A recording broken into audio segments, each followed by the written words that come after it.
ازيكم يا شباب، عاملين ايه؟ في الفيديو اللي فات احنا كنا عايزين نعمل تجميع على الكارت 4070 تي اي سوبر، ورحنا مول البستان وقابلنا بوجبا وخلينا يعمل لنا التجميع، واتمنى يكون الفيديو عجبكم. احنا جينا بقى الاستوديو علشان نتكلم بقى اكتر عن التجميع ونجربها مع بعض، فما تنساش تعمل لايك وسبسكرايب وتفعل زر التنبيهات. يلا بينا نبدأ الفيديو.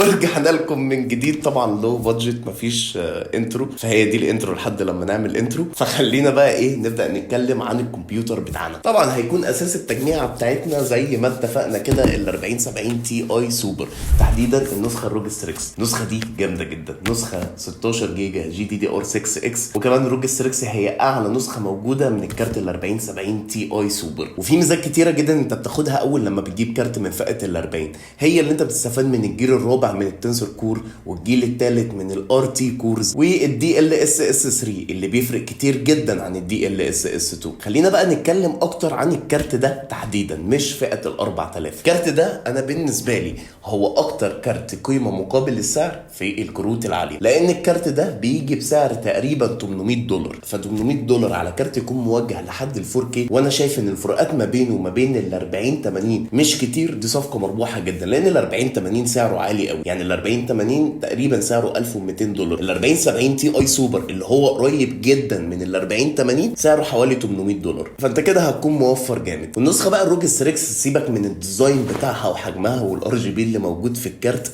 النسخه دي فعلا استيبل جدا والتبريد بتاعها ممتاز، وكمان بتيجي بدول بايظ. ده غير ان هو زي ما قلت لك 16 جيجا جي دي دي ار 6 اكس، وكمان بيبوست لحد 2700 ميجا هرتز. فالصراحه الكارت كله مميزات، والكارت ده تحديدا بيجي بثلاث مراوح زي ما انت ما شايف، ما شاء الله عملاقين. وزي ما انت ما شايف كده، ده حجم الكارت وده حجم الكارت مقابل لوشي. وبالنسبه للاوتبوتس بتاعته فهو بيجي ب 2 اتش دي ام اي وبيجي بثلاثه ديسبلاي بورد. فالكارت ده لو انت مونتير، لو انت جرافيك ديزاينر، لو انت جيمر، لو انت كونتنت كريتور، الكارت ده هيبقى تمام جدا معاك. يعني بجد الكارت ده ينفع لاي بني ادم ولاي استخدام، وده انا مش قصدي بيه الناس اللي بتستخدم السوبر كمبيوترز، يعني ده للكونسيومر العادي جدا. فانا شايف ان الكارت ده صفقه مربوحه جدا. خلينا ننتقل على القطعه اللي بعدها. تاني حاجه معانا في التجميع، ودي لا تقل اهميه عن كارت الشاشه، هو البروسيسور او السي بي يو.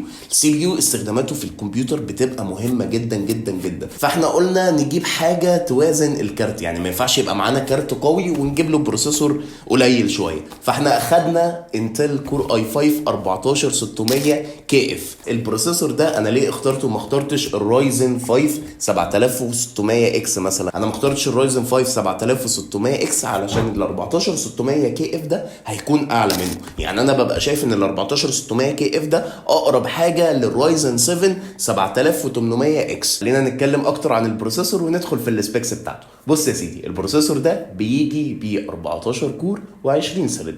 ال 14 كور دول بيجوا 6 بي كور و8 افيشنز كور. يعني مثلا انت دلوقتي بتستريم وبتلعب في نفس الوقت، هتلاقي ان في كورز معينه رايحه للعبه وفي كورز معينه رايحه لبرنامج الستريم بتاعك. مثلا انت قاعد بتعمل مونتاج دلوقتي وفي نفس الوقت فاتح جوجل كروم وفاتح مزيكا وفاتح شيت اكسل، مفيش اي حاجه من دول هتعرقل على الثانيه، لان في كورز لكل حاجه. وكده كده البروسيسور 24 ميجا كاش، والبروسيسور ده بيبيك لحد 5.3 جيجا هرتز. والكهرباء ان البروسيسور ده بيسحبها من الباور سبلاي بتاعك مش هتعدي معاك ال 181 واط. واما بقى عن سعر البروسيسور، مش عارف اجيبها لك بالجنيه المصري ولا بالدولار، بس هو سعر البروسيسور ده ساعة تسجيل الفيديو ده يوم 29/2/2024 19700 جنيه، وان شاء الله يرخص في الايام اللي جايه. طيب دلوقتي احنا شفنا كارت الشاشه وشفنا البروسيسور، فاضل المذر بورد اللي هتحط عليها كل ده. فتعالوا نروح للمذر بورد.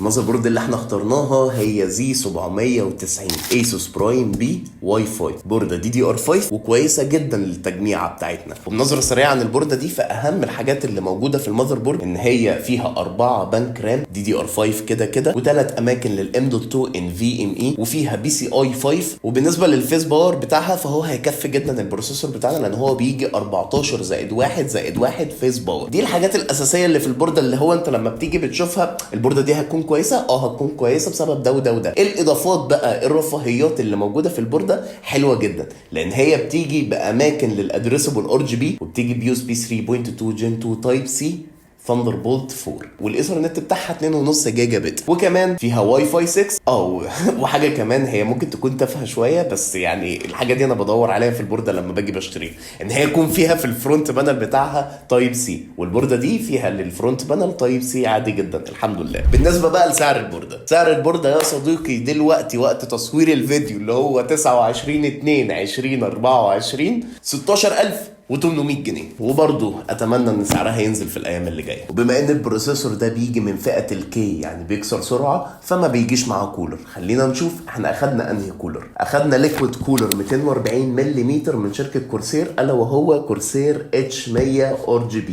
كده كده انا مش هكسر سرعه البروسيسور، فالكولر ده هيكون مناسب جدا معايا على البروسيسور ده، وسعره 5350 جنيه. خلينا بقى ندخل على الرام والستورج. البورده اللي احنا اخترناها DDR5 مش DDR4، فالرامات اللي هنختارها اكيد لازم تكون DDR5. زي ما انتم شفتوا في الفلوج احنا حبينا نعمل ان التجميعه كلها تكون ما بين كورسير وايسوس، فالرامات اللي احنا اخترناها هي كورسير فينجنس RGB كت 32 جيجا 2 في 16 6000 ميجا هرتز. وبالنسبه بقى لسعر الرامات، فالرامات دي سعرها 8300 جنيه. وبالنسبه بقى للاستورج بتاعتنا، فاحنا اخدنا SSD M.2 NVMe Gen 4 Gen 3 بتكون اشيك، بس هو Gen 4 مش Gen 3 فمش هينفع نقول Gen 3. SSD NVMe Gen 4 من شركه كورسير اسمه MB600 برو NH. ده SSD 512 جيجا. ال SSD ده بيقرا لحد 6600 ميجا في الثانيه، وبيكتب لحد 3600 ميجا في الثانيه الواحده. وبالنسبه لسعره فسعره 3400 جنيه. اما بقى عن باور سبلاي اللي احنا استخدمناه في التجميعه، فهو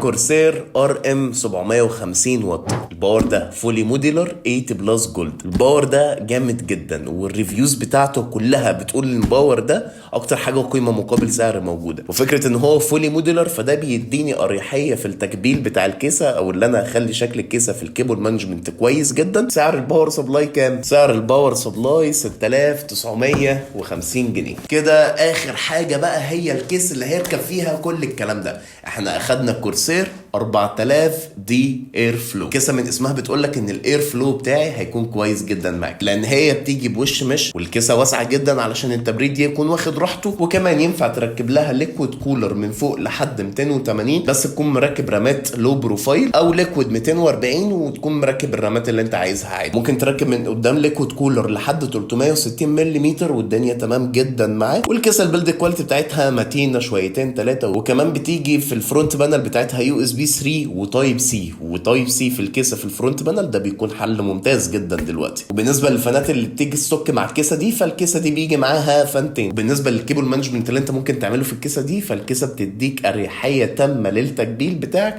علشان تطلع كابلات نظيفه كده مفيش اي حاجه متلعبكه مع التانيه. وسعر الكيسه 5600 جنيه. بص بقى يا سيدي، التجميعه دي هتكون باسم جينكس 010، ودي هتكون 10 تجميعه احنا عملناها باسم جينكس الحمد لله. التجميعه دي سعرها من غير كارت الشاشه 62700 جنيه، ومننا خصم 500 جنيه، فهتبقى 62200 جنيه. انت تقدر تشتري الكارت اللي انت محتاجه وتركبه على الاساس اللي احنا عملناه. بس بقى انا هسيبكم مع تجربه الجيمنج بتاعه الكيسه دي. ما تنساش بقى تعمل لايك وسبسكرايب وتدوس على زر الجرس علشان يجيلك كل جديد. انا احمد عارف، ودي سيجما كمبيوتر. يلا بينا نروح نجمع الكمبيوتر.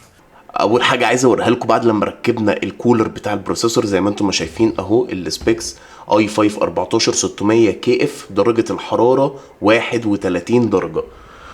وزي ما انتم ما شايفين الكولر راكب اهو اللي هو ال 240 مللي. ورجعنا بعد لما جمعنا الكمبيوتر كله. خلينا نتفرج مع بعض ونشوف اداء الكمبيوتر على الجيمز تحديدا عامل ازاي. طبعا زي ما انت ما شايف كده هنفتح السيتنج مع بعض دلوقتي. قبل اي حاجه ريزولوشن 2K، لان انا الشاشه بتاعتي 2K ما عنديش شاشه 4K الصراحه. لو دخلت كده على ادفانس سيتنج كل حاجه على الماكسيموم، كل حاجة على الماكسيمم. اللعبة دي معمول لها ان هي تبقى شغالة 60 فريم مش اكتر من كده، فهي اللعبة مش شغالة اكتر من 60 فريم، بس تجربة اللعبة هتبقى جامدة جدا. هوريك دلوقتي. بجد بحب العالم بتاع اللعبة دي قوي قوي قوي. طبعا نروح نضرب النعجة دي. تعالى بقى يا حبيبي، انا دلوقتي جاهز ان انا اروح احارب ده. بحور بس انا هروح اقتله او هو هيقتلني. انا باخد ايه؟ انا اسف انا اسف انا اسف. والله العظيم انا عيل صغير اصلا وما اتربيتش. هتعمل عقلك بعقلي، هتعمل عقلك بعقلي، هتعمل عقلك بعقلي، هتعمل عقلك بعقلي. وده بقى باختصار شديد كانت التجربه بتاعه الكمبيوتر بتاعنا. لو عجبك الكمبيوتر ده ولو عجبك الفيديو ده ما تنساش تعمل لايك وتعمل سبسكرايب وتستنانا في رمضان علشان هنشوف في رمضان كل جديد. انا احمد عارف ودي سيجما كمبيوتر. سلام.